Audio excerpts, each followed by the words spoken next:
The closing of the Guantanamo Bay prison in Cuba began in a practical, literal sense today.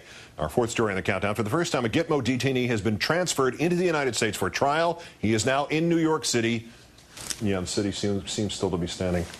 This morning, U.S. Marshals took custody of Ahmed Gailani, an alleged co-conspirator in al-Qaeda's 1998 bombings of the American embassies in Kenya and Tanzania, which killed 224 people. Gailani has been moved into the Metropolitan Correctional Center in Manhattan.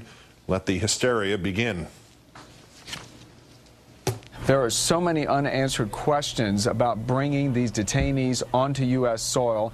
We have no judicial precedence for the conviction of someone like this. And when he says no, of course, he means a lot. Congressman Cantor quite simply wrong factually on that point, since all four of Gailani's co-conspirators have already been tried and convicted in the United States. That would be this country. They are currently serving life sentences at the Supermax prison in Florence, Colorado, which is in this country. This place, which houses a total of 33 international terrorists in this country. There are, in fact, 216 inmates who have some connection to international terrorism currently housed in the Federal Bureau of Prisons. Mr. Gailani is merely the first one to get here by way of Gitmo. But the GOP fear-mongering includes that of House Minority Leader John Boehner, issuing a statement which read in part, "This is the first step in the Democrats' plan to import terrorists into America." Like cars. Senate Minority Leader Mitch McConnell saying that the president was ignoring, quote, "the clear desire of Congress and the American people that these terrorists not be brought to the United States." Meantime, the relatives of those killed in those embassy bombings have long supported the decision to bring Mr. Gailani into the United States so we could try him here. And Attorney General Eric Holder says that Gailani will be successfully prosecuted, just like past terror suspects. But there are no precedents.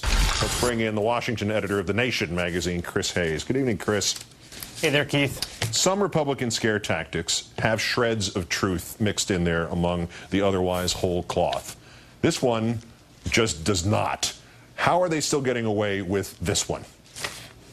Well, I'm flummoxed. Yeah. I mean, the entire enterprise is undertaken in such transparently bad faith. It's hard to even know what to do with it at any kind of substantive level. I mean, it's so clear that there is no actual argument about the safety or risks that this possible poses. This is just a way to kind of demagogue this issue as transparently as they possibly can. Now, the question of are they getting away with it, I think, remains to be seen. I mean, they clearly won the first battle with the vote in the Senate, in which you had this rebellion, you had all this defection from Democrats against the funding to close Guantanamo and relocate some of the detainees.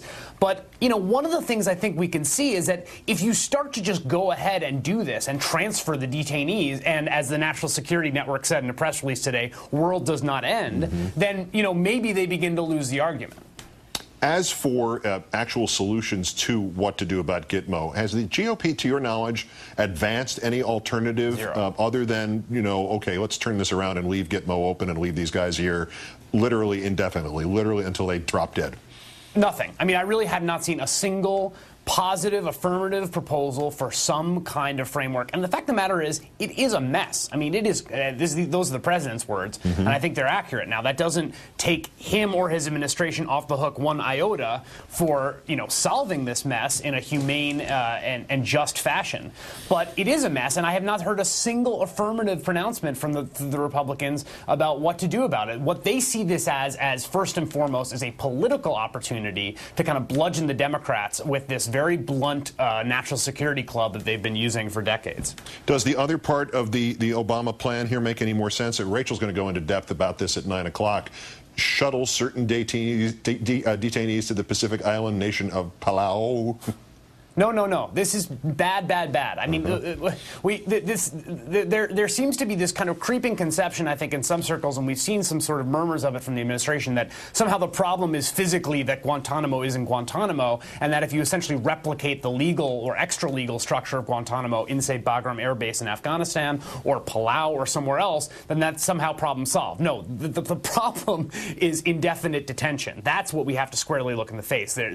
We cannot be a nation that indefinitely detains people without due process, without habeas, and wherever that's happening, anywhere in the world, is not acceptable. And thus the problem that takes us back to Mr. Gailani, the man who's in this city right now, that we captured him after 9/11. He may have been subjected to harsh treatment at Gitmo. We don't have any details on that.